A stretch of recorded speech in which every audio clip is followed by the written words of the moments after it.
Vámonos con el informe técnico, el nuevo informe técnico. Tenemos 36 días desde que cambiamos este enfoque al proceso de lo que hemos denominado nueva normalidad. Así se ha denominado en México, también en otras partes del mundo. ¿Qué implica la nueva normalidad? La conciencia plena de que estamos viviendo una situación atípica, pero que su prolongada presencia en nuestra comunidad, en nuestra humanidad, requiere que nos adaptemos favorablemente a ella. Y favorablemente quiere decir cambios de actitud, cambios de conducta, cambios de práctica sobre nosotros y nosotras mismos, pero también respecto a las demás personas. Algunas de ellas tienen que ver con prácticas simples relativamente, que hemos relatado una y otra vez, como la sana distancia, y otras tienen que ver con prácticas generales de solidaridad con respecto a las demás personas. Cuando decidimos también esperar algo que puede ser benéfico para nosotros, por ejemplo, abrir un negocio, y que respetamos las indicaciones de las autoridades estatales o las autoridades administrativas municipales, que a su vez corresponden con las disposiciones generales que le corresponde a la autoridad federal, estamos haciéndonos un bien y estamos haciendo un bien para toda la ciudad, para todo el municipio, para todo el estado, para todo el país.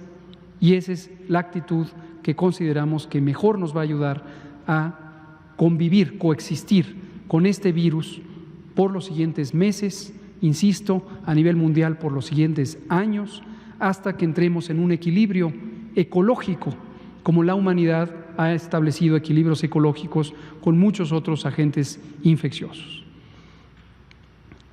36 días de este proceso inicial. Vamos a entrar en materia.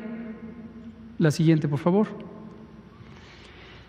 Dijimos que todos los días vamos a traer información internacional, pero de distinto tipo. Ayer lo que trajimos fue una comparación de la curva epidémica de México en medida en casos por millón de habitantes, para que pueda ser comparada de una manera válida, de una manera técnica apropiada con lo que ocurre en otros países. Sobra decir, porque lo hemos dicho en innumerables ocasiones, que las comparaciones numéricas directas, el número de casos, el número de hospitalizaciones, el número de muertes, entre países carece de sentido, no tiene un sentido técnico. Puede ser a veces confuso que se usen esas comparaciones, y es importante que la población tenga claro que cuando le presentan números y comparan números entre países o territorios que tienen poblaciones diferentes, pues le están dando una información confusa, posiblemente engañosa. Entonces, lo que presentamos ayer fue casos por millón de habitantes, para que puedan ser comparadas las poblaciones. Para recordárselos con el ejemplo concreto, si en este momento comparáramos el número de hospitalizaciones o el número de muertes que desafortunadamente han ocurrido en nuestro país con algún otro país, por ejemplo España o Italia, de los países europeos que iniciaron con la epidemia, estaríamos comparando literalmente dos elementos que no deben ser comparados. ¿Por qué razón? Porque México tiene 128 millones de habitantes, porque esos otros países tienen 60, en el caso de Italia, casi 50 millones de habitantes en el caso de España. Y obviamente no es una comparación válida, y eso es importante. Hoy tenemos otra información internacional para poner en contexto, y es la curva epidémica, pero ahora de continentes. La información nos parece muy útil. Este portal es un portal de acceso público que patrocina la Universidad de Oxford en el Reino Unido, que se llama Nuestro Mundo en Datos, Our World in Data, y lo que presentamos aquí, en el mismo sentido de lo que hemos presentado en otras ocasiones, es el número de días que han transcurrido desde que se alcanzó un caso por millón de habitantes. Esto lo que nos permite es que, independientemente de la fecha de inicio de la epidemia, podamos comparar cuándo ocurrieron las cosas de acuerdo al calendario de la epidemia, que no necesariamente coincide en el calendario cronológico. Concretamente en México, que tiene 128 millones de habitantes, esa fecha fue cuando ocurrieron 128 o inmediatamente después de 128 casos. En esta situación estamos comparando continentes y vamos a ver lo que ha transcurrido.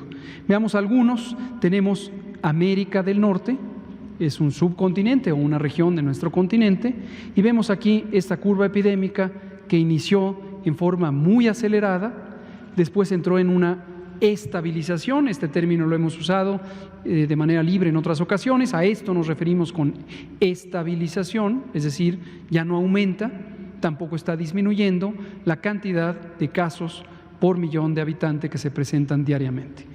Y después, a casi 97 días desde el inicio de que se alcanzó eso, un caso por millón de habitantes, tenemos nuevamente un repunte.